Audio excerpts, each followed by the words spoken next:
જય શ્રી કૃષ્ણ. જય હો, મંગલમય હો. ઓમ ગંગ ગણપતયે નમઃ. આજે મારે બહુ જ મહત્ત્વની વાત કરવી છે. કાલનું કન્ટિન્યુ કરીશું. ગણપતિ દાદાની પહેલી પત્ની છે રિદ્ધિ. એમને જન્મ દીધો છે લાભ પુત્રને. બીજી પત્ની છે સિદ્ધિ. એમણે જન્મ દીધો છે શુભ પુત્રને. યાદ રાખજો, આપનું શુભ ઈચ્છનાર જ આપણાથી જેને ફાયદો થશે તો તે જ આપણું શુભ ઈચ્છશે. બાકી આ દુનિયામાં કોઈનું કોઈ નથી. બધા જ વ્યવહારે જ આવશે. જેને આપણાથી લાભ થયો હશે, જેના આંસુ લૂછાયા હશે, જેને કોઈ પણ અછત પૂરી આપણે કરી હશે, તો જેને લાભ થયો હશે તેઓ જ આપણું શુભ ઈચ્છશે. ઘરના આંગણામાં દરવાજે ગણપતિ દાદાને મૂકીએ. શા માટે? કેટલા મોટા દેવ! પ્રથમ દેવ પૂજાય ગણપતિ.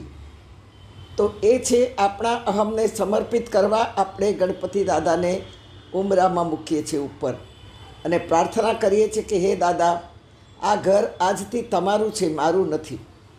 આપ પરિવાર સહિત આ ઘરમાં પધારો. ત્યાર પછી આપણે રિદ્ધિ સિદ્ધિને મૂકીએ છીએ. પણ આપણે ભૂલ મોટી ક્યાં કરીએ છીએ કે પહેલાં શુભ મૂકીએ છીએ, પછી લાભ મૂકીએ છીએ. બધી વાત બરાબર છે, પણ આ બંને વાત બહુ જ ખોટી છે. રિદ્ધિના પુત્ર છે લાભ અને સિદ્ધિના પુત્ર છે શુભ.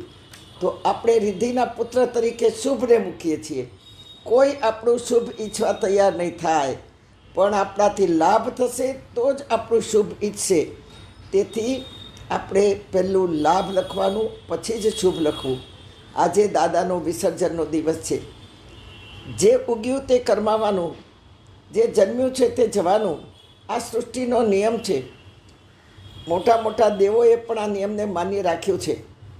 વિસર્જન કરી ફરી સર્જન થઈને આવવું. જેમ પિતાને મૂકવા માટે પુત્ર જાય, તેમ ગણપતિ દાદાનો પરિવાર છે ફળો અને ફૂલો.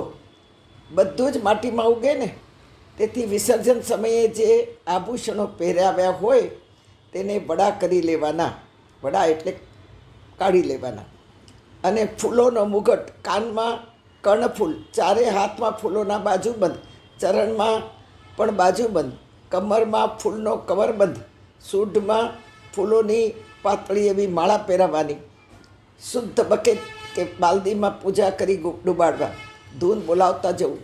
બીજે દિવસે આપણે સ્નાન કર્યા બાદ આપણા આંગણામાં જે વનસ્પતિ વાવ્યા છે તેને આ જલનો અભિષેક જે દાદાને કર્યો છે તે પધરાવવું.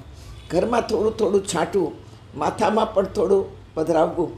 ફૂલો ગણપતિ દાદાના વહાલા બાળકો છે. ગણપતિ દાદાને ફૂલોની સુગંધ દ્વારા વિસર્જન કરી અને માગવાનું કે દાદા જલ્દી આવજો, અમારા ગુનાઓ માફ કરજો, અમારી બુદ્ધિમાં બિરાજજો. આપના હસ્તમાં કમળ છે હે દાદા, સંસારના કાદવમાં અમને ખીલાવજો, અમને શરણમાં લેજો.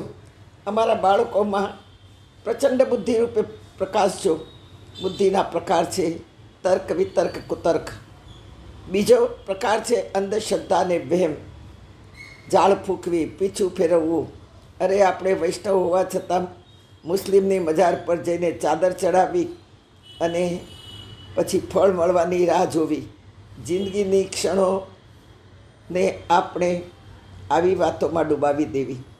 અમને આવા કાદવમાંથી બહાર કાઢજો પ્રભુ.